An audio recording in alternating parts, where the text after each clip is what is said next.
The CBS Radio Mystery Theater presents...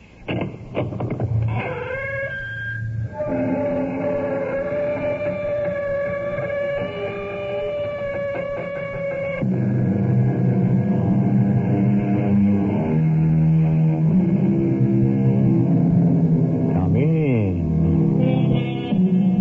Welcome. I'm E.G. Marshall.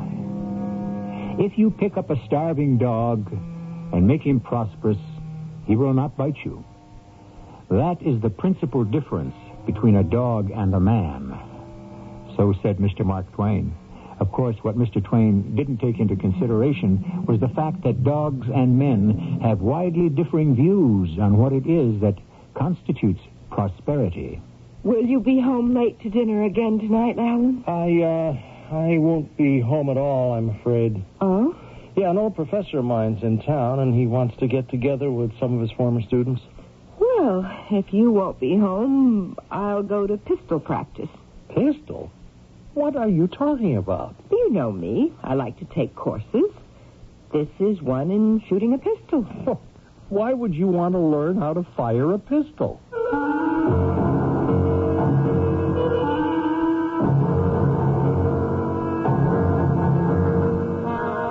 Our mystery drama, Diana the Huntress, was written especially for the Mystery Theater by Sam Dan and stars Terry Keane. I'll be back shortly with Act One.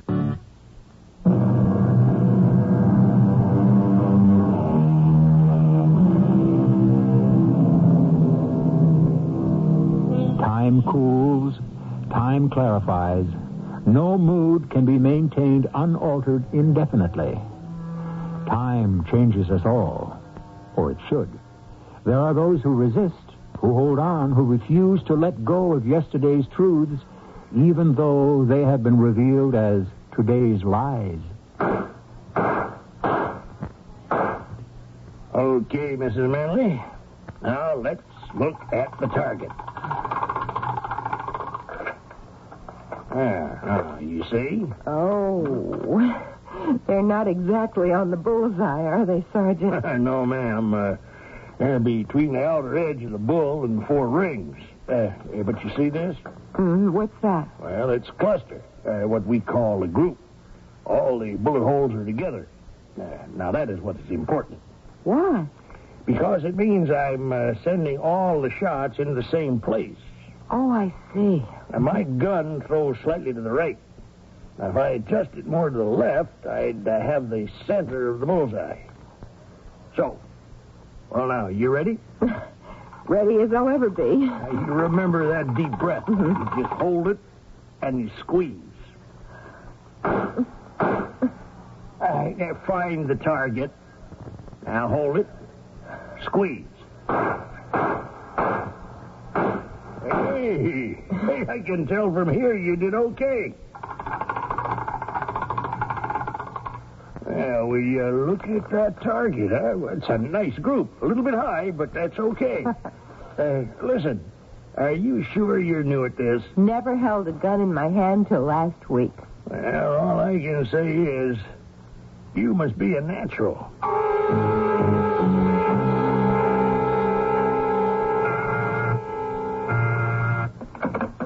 Yes.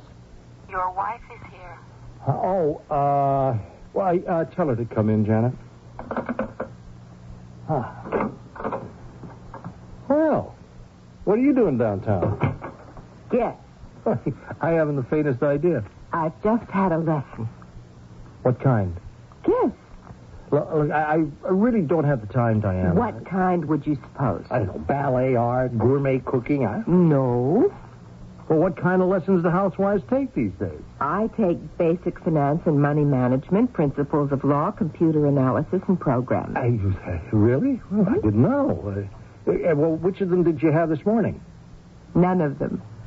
Oh? Something new? Yes. What? Pistol shooting. Pistol? More accurately, revolver. A .32 caliber double-action Harley-Clausen revolver. What are you talking about? It's a range. A school, actually. My instructor is an off-duty detective. I don't understand. Why would you... I just find it interesting, and it's a marvelous exercise in coordination. So, okay. Will you be home late for dinner again tonight? Oh, dinner. Oh, yeah, look, I meant to tell you, I won't be home at all. No? No, Dr. Palliser's in town, and he's invited a few of us, who were students, to spend the evening with him. Palliser? Mm-hmm. Oh, Dr. John Palliser. I remember. You had him for cardiology. Yeah. Well, give him my regards. Okay, I will. And don't wait up, Diana. I may be late. All right. Oh, hey, it's almost noon. Can you take me to lunch? No, I can't have any. I'm due at the hospital. Ah, well. We will have breakfast tomorrow morning, won't we? Well, of course.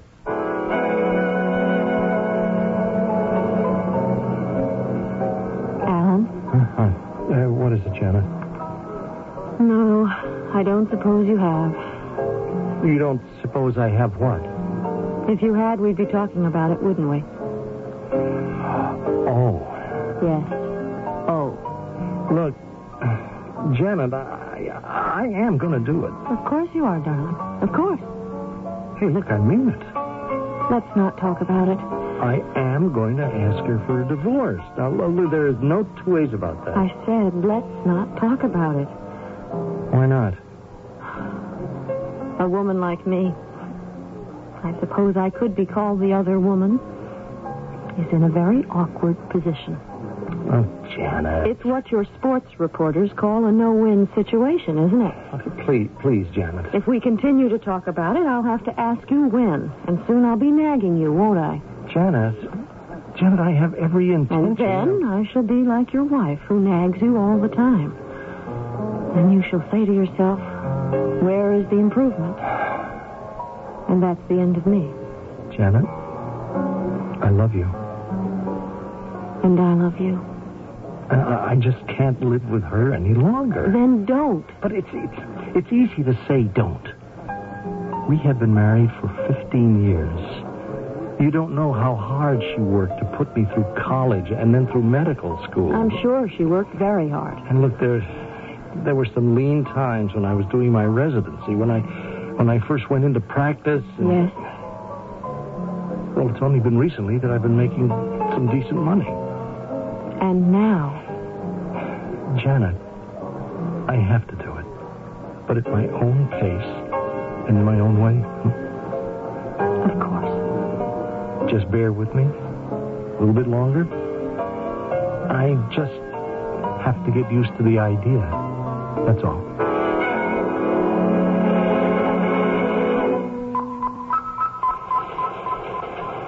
Good evening. It's Jane Fowler again with the evening features. My guest is a man who can give us a few tips on how to live a little bit longer. Hello? Oh, yes, Doris. Oh, I'd love to come downstairs for some bridge, but Alan isn't home. No, it's some kind of medical meeting with an old professor of his who happens to be in town tonight. No, I don't mind being alone. Listen, when you're a doctor's wife, you get used to it. Okay. Another time, sure. Of course. Everything depends on your heart. Dr. John Freeman Palliser, you are one of the world's leading cardiologists. Dr. Palliser? Tell us, how can we be good to our hearts so that our hearts can be good to us? Basically, it's a matter of common sense. Dr. Palliser. Taxi! Taxi!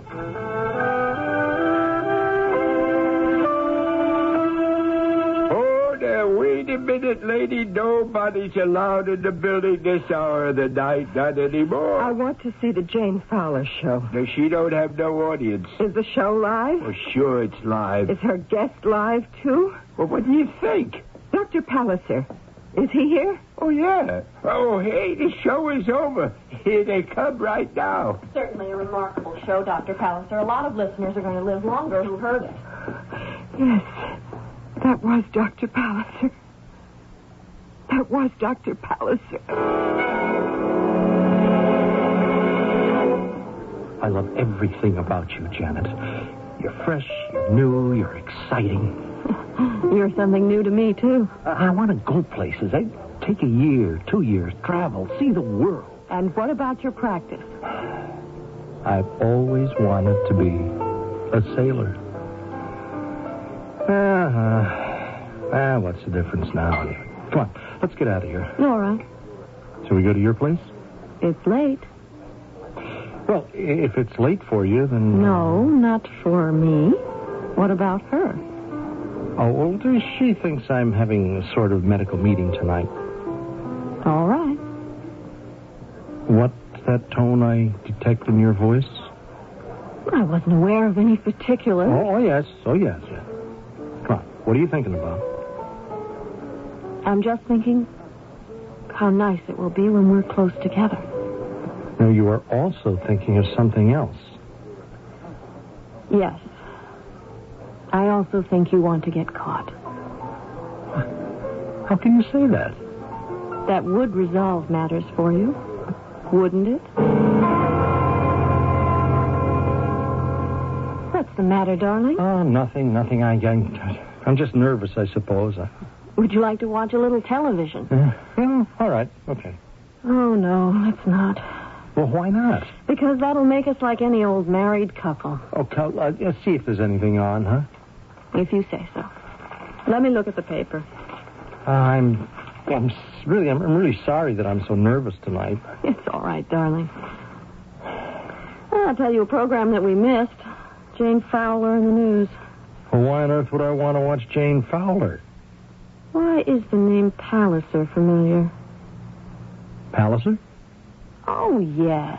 He's a sort of gray eminence, the old professor you're supposed to be with tonight. Hey, well, what about him?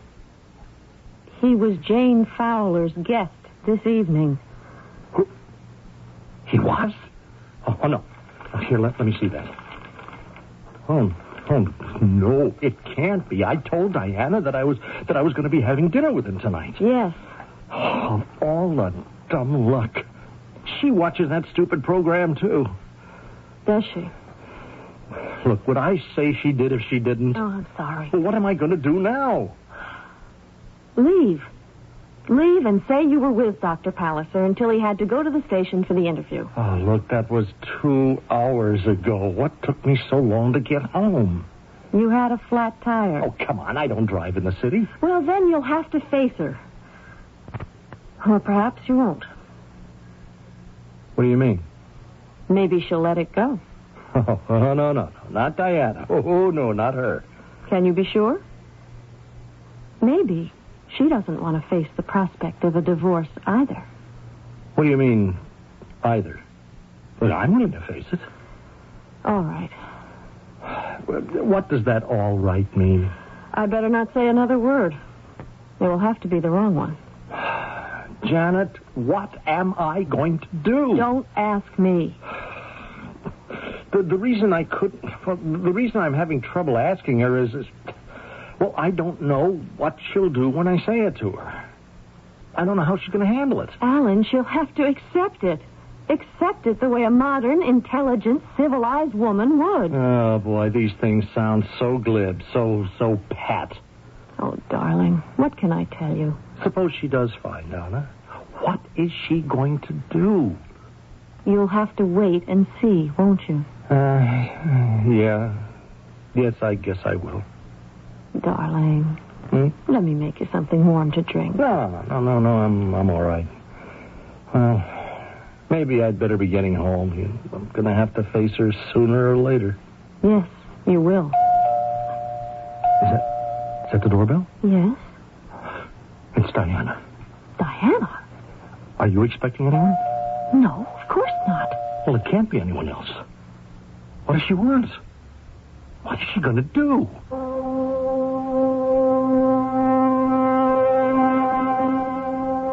A good enough question on which to end our first act. And what is she going to do? She seems to be a rather volatile lady, no? And we know she's a rather good markswoman with a revolver. Does this mean we are in for fireworks in Act 2? We'll find out in just a few minutes.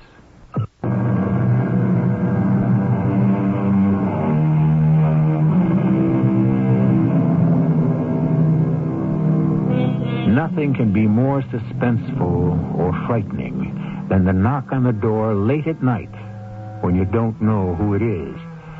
Of course, it can even be more suspenseful and frightening when you do know who it is. No one can be more terrifying than the stranger whom we've known all our lives. It's Diana. It must be Diana. Let me find out. How? I'll ask. No. Don't say anything. Now, maybe she'll think there's no one here and she'll just go away. But if I... Be quiet. Don't say anything. Alan, I told you.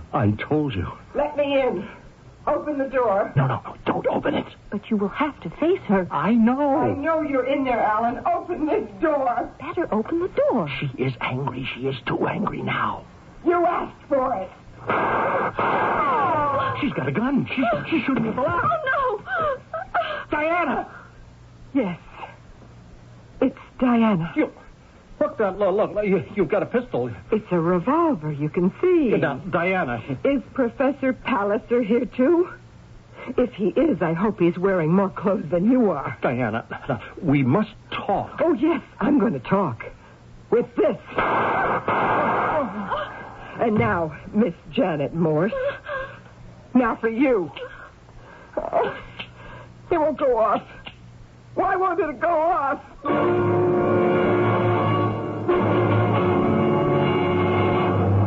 Mrs. Manley? She shot him. She wanted to shoot me, too. Mrs. Manley, Carl, take a look at him. Where's your phone? It's you, Sergeant Davis. Imagine you here. Yes, sir. Hello, Davis here. I'm at 98 West Hartford. Now, you get an ambulance here fast. Is he still breathing, Carl? Yes, he is. Yeah, it's a shooting, all right. Why, what can I tell you? I showed her how to do it myself. No, nothing. Just forget it.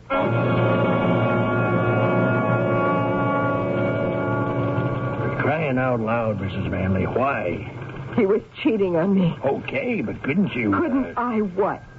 Well, couldn't you just get a divorce? No. You don't understand. Okay. You tell me. I met him. He was nobody. Everybody thought he was nobody. I thought he was somebody. I worked. I put him through school. You don't know how I worked. I waited on tables in department stores, long hours. For what? So he could become a doctor. Now he's somebody. I made him into somebody. Why should she have him? What did she ever do for him? Well, she says you tried to kill her, too. Yes, I would have. The gun was empty. All right, Mrs. Manley. Is he alive? The hospital says he's critical. I'm sorry. I should have killed him. You don't mean that. I don't know what came over me. All of a sudden, I must have gone crazy. Well, Detective Harley here has taken down everything he said. And that could be your statement. Are you willing to sign it? Why not, Sergeant? It's the truth.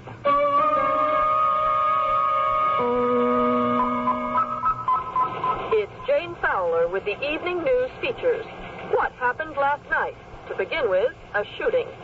Dr. Alan Manley, noted cardiologist, and as fate would have it, a former student of my guest last night, the famous Dr. Palliser, was gunned down by his wife, Diana, who caught him with his very delectable nurse, Miss Janet Morse. Diana hunted the pair down in the love nest, shot the lock off the door, and went to work on her hubby. She would have taken care of Janet, too, but she ran out of bullets. Diana, she certainly deserves to be called Diana the Huntress. Good morning, Mrs. Manley. Yes? I'm Dr. Sanford Ullman. Well? The court has asked me to examine you. For what? Well, they say for your sanity. Oh. I see you've been reading the newspapers. I always read the newspapers and listen to the broadcasts. I'm very curious about the news. You've even been given a name by the media. Diana the Huntress. Do you remember shooting your husband? When I try hard, I can see a woman shooting him. And who is that woman? She looks like me. But is she you? She has to be me. They found me there, the police. Your husband may or may not live. Are you aware of that? Yes. If he dies, you can be prosecuted for murder. Murder? Yes. Now, how did you find out that your husband was having an affair? It was an accident. He said he was going to spend an evening with an old professor of his. And then I saw the professor on the Jane Fowler show. Yes? I caught him in a lie, and suddenly I saw everything. Please tell me what you mean by everything. All the evenings he said he was busy. Well, doctors have many busy evenings. Doing what? It isn't the way it used to be when he went out on house calls. No, everything just came together. His nurse. That's Miss Morse. The way he looked at her. The certain tone I would sometimes hear in his voice when he spoke to her. A look? A tone of voice? That was all you needed? Yes. Because it was the same look he had in his eye. The same tone he had in his voice. When he used to be in love with me. And for that reason, and that reason alone, you tried to kill him. Isn't that reason enough?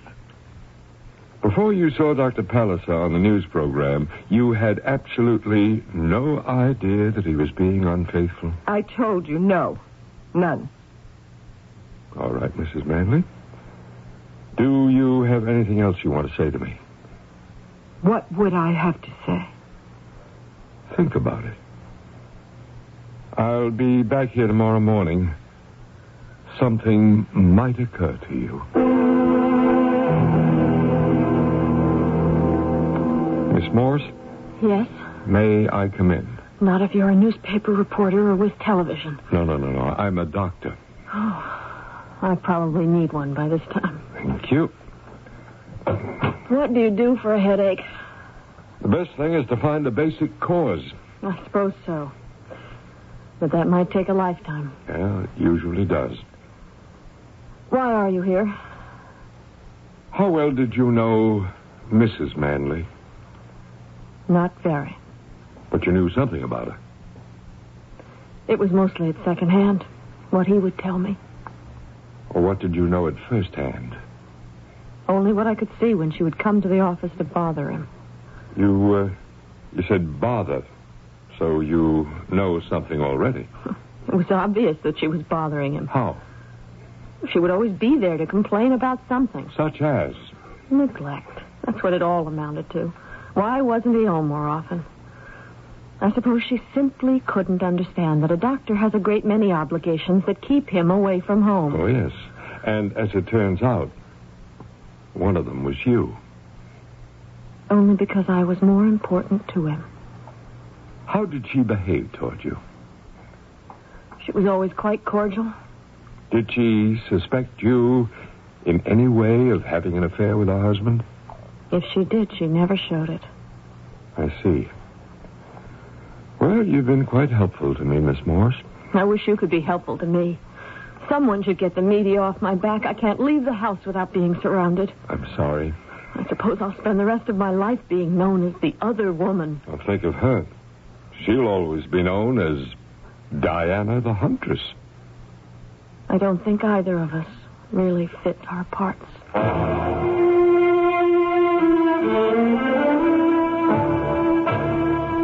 She was standing there, Doctor. You know? Just standing there quietly? As a revolver, it was lying on the floor right by her left shoe where she dropped it. And that was the scene when you walked into the room, The girl, the nurse, Miss Morse, she was hysterical. Well, who could blame her? She kept repeating, she shot him, she shot him. She wanted to shoot me, too. But Miss Manley just stood there staring.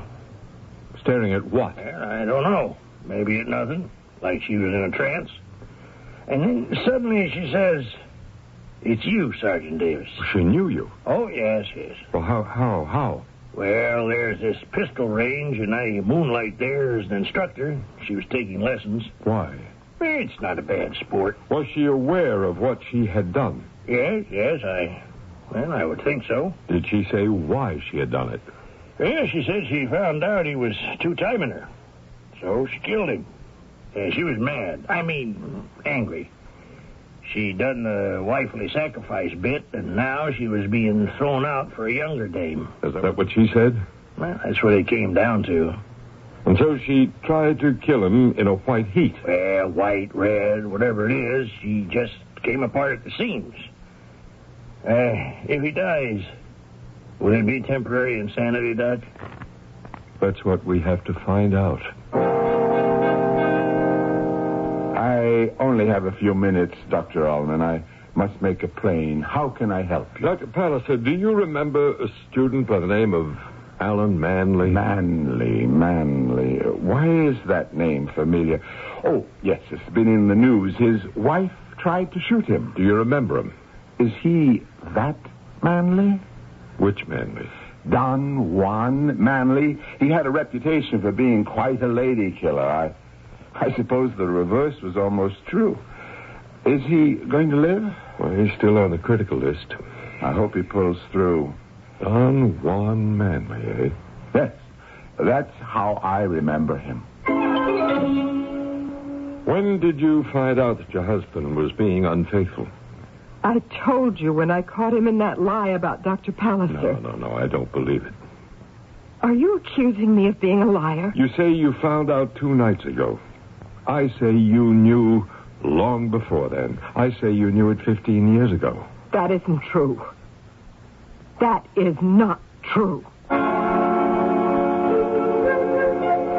It is or it isn't. It gets down to the basic question. What did she know, and when did she know it?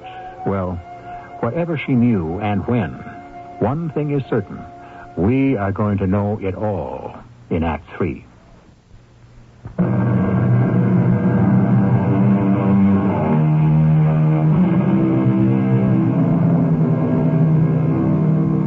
What song the siren sang, what name Achilles assumed when he hid himself among the women, though puzzling questions, are not beyond all conjecture.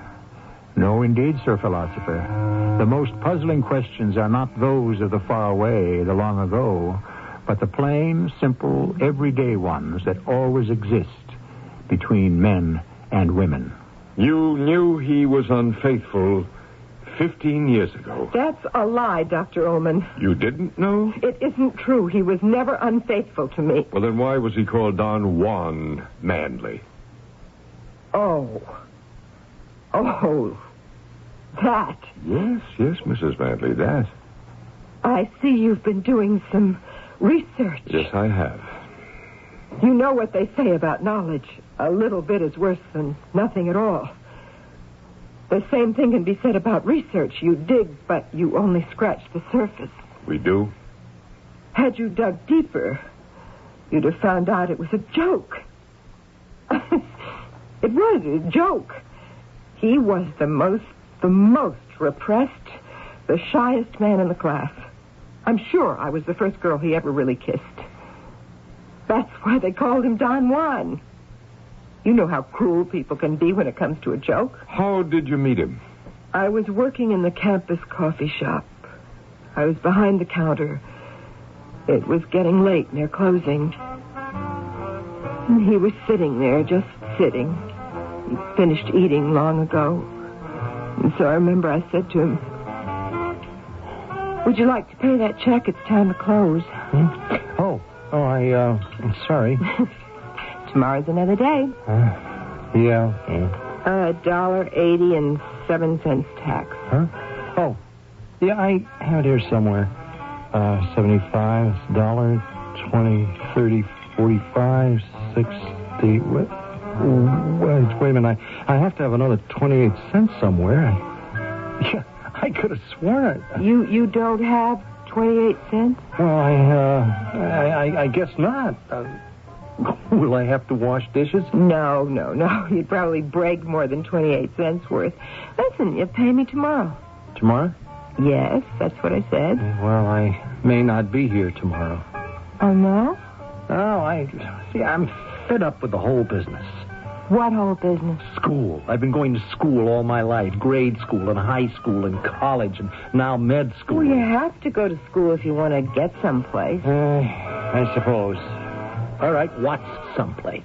It's a place where you're somebody. Well, I'm somebody now. I am Alan Manley. I just want the... Yeah, you just want... What? Just to be like everybody else. Who's everybody else? You know, guys that don't kill themselves studying. You kill yourself? I do. You know why? Because I'm not as smart as the other guys in my class. They all kill themselves, too.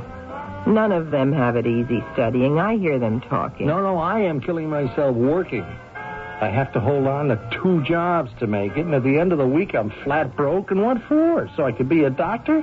Oh, no. I've had it. I'm quitting. No, I'm going to quit. Don't. What do you mean, don't? If you quit, you'll regret it the rest of your life. How do you know? Just believe me. What is it to you, anyway? I don't know. I wouldn't like you to be unhappy. Well, I'm unhappy now. And why should you care? I've seen you come in, and you always have such a sad look on your face. Makes me feel sad, too. And I'd like to help you. How could you hope to help me, huh? Look, never mind how this sounds, but if you need any money... What are you saying? I could let you have some money. I couldn't take any money from you, from a stranger. Well, we wouldn't have to be strangers. You know, I never met a girl like you before. Well, that's not much of a compliment. You strike me as a fellow who hasn't met many girls. Oh, yeah. But I guess if more girls were like you, well, I mean, I would have met more girls. Well, there's certainly nothing special about me. I never even finished high school. But you're somebody. Oh, I don't feel as if I were somebody. I could make you feel like somebody. And you are going to be a doctor.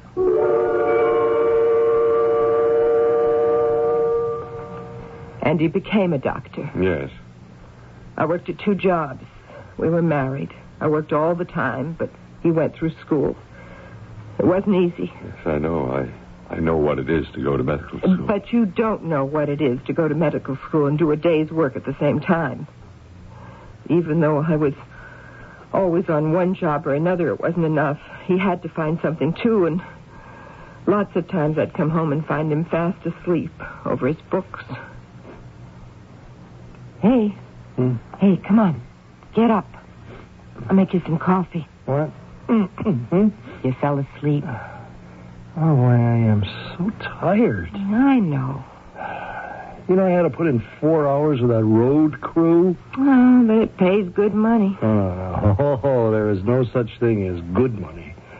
Oh, I want to go to sleep. No, you can't. Why can't I? You've got your anatomy exam tomorrow. Give me the book. I'll quiz you. Come on, I'm too tired. All right, well, then take a cold shower. Just leave me alone, will you? Now, they're going to ask about the chest. Start with the xiphoid process. Oh, look, I said I am going to sleep. You do, and you'll never be a doctor. Well, that suits me just fine. Come on, sit down. We've worked too hard and come too far for you to quit now. Oh, look, I'm so tired. What is the xiphoid process? It's the cartilaginous sword-shaped process at the... No, come on, keep awake. All right, at the lower... the breastbone. Or the... all right, the sternum. Can I go to sleep now? We have only just begun. I hope you don't mind my coming here again, Miss Morse. Not if it will be helpful, Doctor. Now, what did you and Alan talk about? What do people who are having an affair talk about? How much they love each other. How happy they are that they found each other. How frightened they are that they may lose each other. Any specific areas of conversation? Yes, I remember one. Travel. What about travel? He spoke about getting away more often. On vacation? No, these would be more than vacations. Trips. Lengthy trips. A year, 2 years. And what did he say he would do about his medical practice? He didn't say. He would get a faraway look in his eyes and say, I've always dreamed of being a sailor. A sailor? Yes. I think that would have made him very happy. A sailor? A sailor? What made him say that? Had he ever said anything about being a sailor? All little boys say they want to be sailors or cops or firemen. Yeah, but he wasn't a little boy when he met you. Oh, yes, he was. He was. In so many ways. So he did want to be a sailor. Left to his own devices, he would have gone to sea. Left to his own devices, he could have sunk down into Skid Row. But you saved him from that. Yes. And you say he was never unfaithful to you before? Never? Never.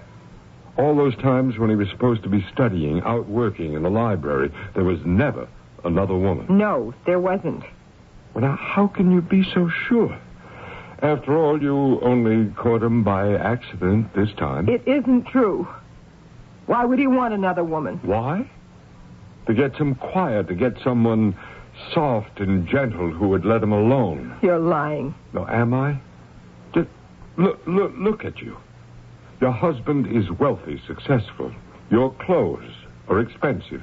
Your home, it's a show place. How far you've come from that frowsy little girl who worked behind the counter at the campus cafe. What are you talking about? I'm talking about a girl. A girl who had nobody and nothing. Yes, oh yes. She had one thing. Ambition. But what could she do about it? One day, a young man came into her life. He had an opportunity to go places, but absolutely no ambition. And so she decided to supply it for him. You're talking about me. Of course I am. And if I did decide to give him some ambition, make him work hard, what's the matter with it? Nothing. Provided it doesn't go wrong, go bad. With you and Alan Manley, it did. That isn't true. Well, then why are we here? Why are you being held in prison, and why is he lying at death's door in the hospital? Because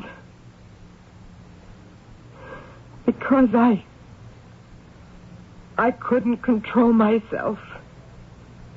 It just came over me when I found out. You found out a long time ago. No. You always knew about your husband and Janet Morse. No, I didn't. Soft, sweet, relaxed. You could see she's the opposite of everything you are. Hard, bitter, nervous. She could afford to be sweet and calm and relaxed.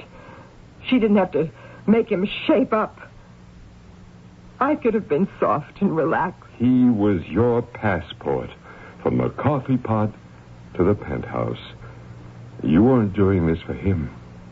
It was for yourself. How can you say that?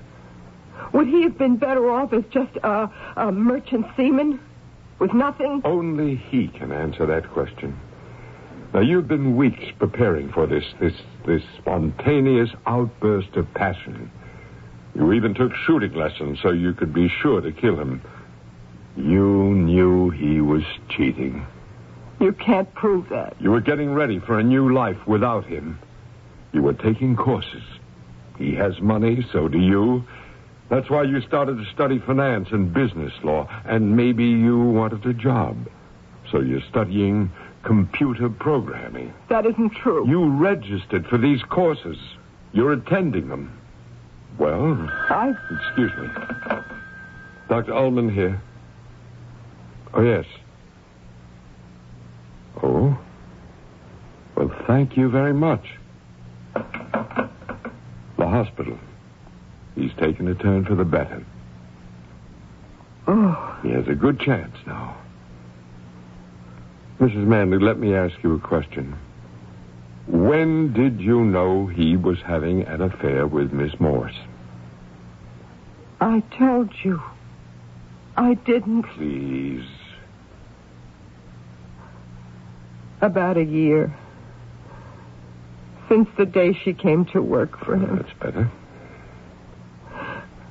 What am I going to do now? What's going to become of me?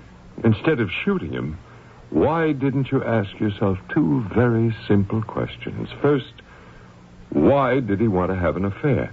Second, why in the space of a year hasn't he asked you for a divorce? I don't know. If he were happy at home, he wouldn't have looked at another woman. And if he were very unhappy, he would have left you. He's where a great many men are, and women too, in betwixt and between. He can go either way. It's up to you. What's up to me? Whom will he choose, you or Miss Morse? What can I do? Can I let him throw it all aside and go to sea? If that's what he wants, she's willing. Oh, what's she got to lose? Everything. Everything, just as you have. Maybe he really doesn't want to go to sea. Maybe he just wants to know it would be all right with you if he did. And suppose I were to say yes, and he went. Well, that's the chance you take, isn't it? Or would you rather nourish your grudges and nurse your hatred and try to shoot him again?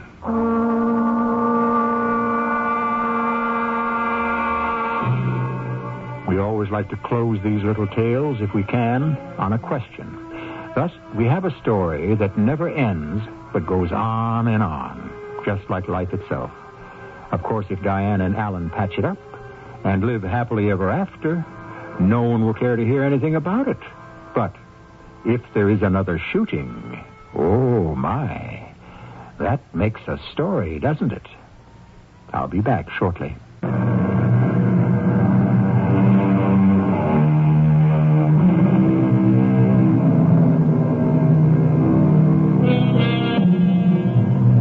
Sacrifice. Literature and life are filled with stories of noble sacrifice, of people who gave up everything for one another. And there is a certain aura of nobility attached to it. The word sacrifice itself in Latin literally means to make something sacred. Sacred to whom? Can it truly be a sacrifice if there's an ulterior motive and you really enjoy doing it? I'm not being cynical, just curious. Our cast included Terry Keane, Earl Hammond, Jada Rowland, and Arnold Moss. The entire production was under the direction of Himan Brown. Radio Mystery Theater was sponsored in part by Raven House Paperback Mysteries. This is E.G. Marshall, inviting you to return to our Mystery Theater for another adventure in the macabre. Until next time, pleasant dreams.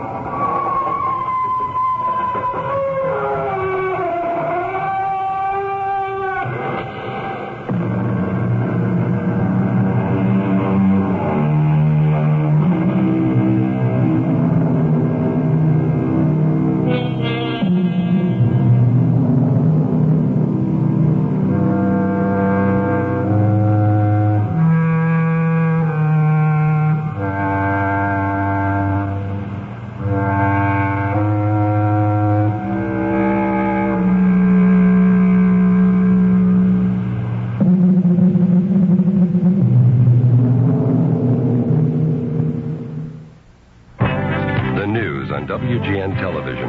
It comes at 9 o'clock, a full hour ahead of the others, and you get more news. The others compress Chicago's news with the rest of the world. We don't. We give you both, and in depth. You get more of Chicago's news, weather, and sports from people who know Chicago. Veteran news reporter John Drury, with 20 years of Chicago broadcasting experience. The most gratifying part of this business is being on the street and reporting the news, and that's what I do. Meteorologist Tom Skilling. I spend 6 hours each day preparing for the 9 o'clock weather segment. And veteran Chicago sportscaster Bill Frink. I've been covering sports here in Chicago since 1963. Now, that's a long time. The 9 o'clock news is more than headlines. You'll get a complete summary of important world and national events from Pat Harper, Steve Bosch, and Bill Jorgensen in New York. More news, earlier than the others from experienced journalists. The 9 o'clock news, nightly on